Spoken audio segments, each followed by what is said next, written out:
You ever had the feeling that something's wrong in your world, but you just can't quite prove it? Like the truth is slipping through your fingers and the world around you is shifting while you sleep?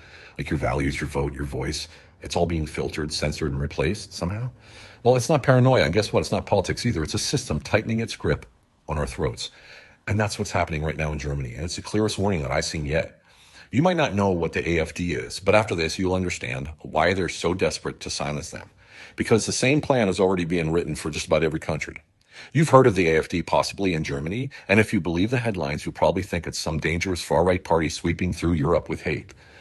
Well, let me tell you the truth, and this is the truth. The AfD, the Alternative for Deutschland, is a party for the people, born from economic frustration, national betrayal, and a government that stopped listening to its citizens. And the more support it gained, the more establishment panicked.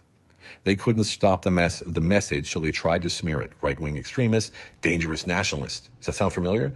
Just like they call Trump a fascist, just like they banned Marine Le Pen from running, just like they shut down the Romanian president after he was elected and the EU stepped in to override the decision.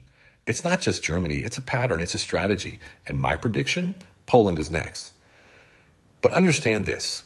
This never happens overnight. It always starts slow. First, they infiltrate the media. Then they shape public opinion. Then the courts shift. Then the pressure ramps up. And finally, they spring it on you. They tell you, hey, it's for safety. That is to protect democracy. But what they're really doing is taking your choices away. Just like when they tried with Trump, but they couldn't beat him, could they? So what they do, they tried to break him. So back to Germany. The AfD is now the second strongest party in the country. And the fastest growing in the history of Germany, by the way. And they didn't get there through media manipulation. They got there through resistance. When we put up campaign posters, people tore them down behind us. Halls wouldn't rent to us. Hotels that hosted events were threatened by local officials. Anyone who helped us faced backlash because the government was afraid of a party that listened to its own people. I've been close to the founders since the beginning. Beatrix von Storch, vice chair of the AfD, started in the European Parliament, moved to the Bundestag, and has never stopped fighting for sovereignty, security, and truth.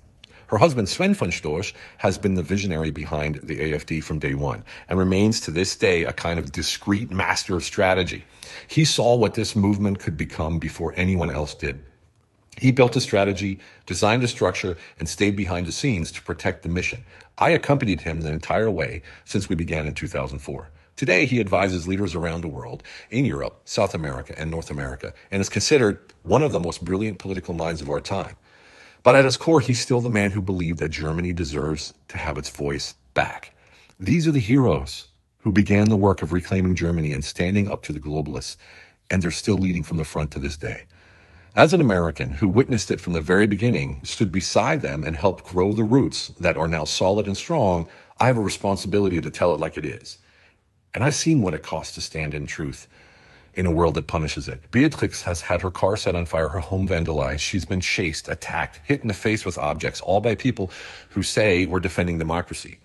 There's no personal profit in this, no globalist funding, only loss, risk, and sacrifice. But she still stands. Why? Because when you truly believe in something good, when you're willing to lose friends, money, and safety to protect freedom, that's not extremism, that's courage.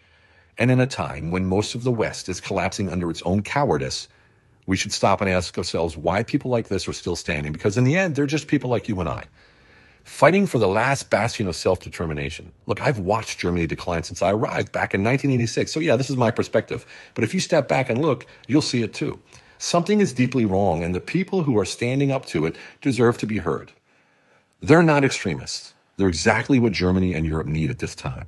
So before you believe the headlines, understand what's really happening. The people are waking up, and the system is trying to shut them down. The AfD is a threat because it's effective.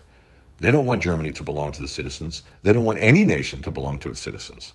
They want global control, and the AfD is standing in the way. The takeover never looks like a war. It looks like safety, like moderation, like protecting democracy. But what they're really doing, they're telling you who you're not allowed to choose. Watch what happens next, because how they handle the AfD is a preview of how they'll treat anyone who dares to put their people first. And if they can silence Germany, wow, they can silence anyone.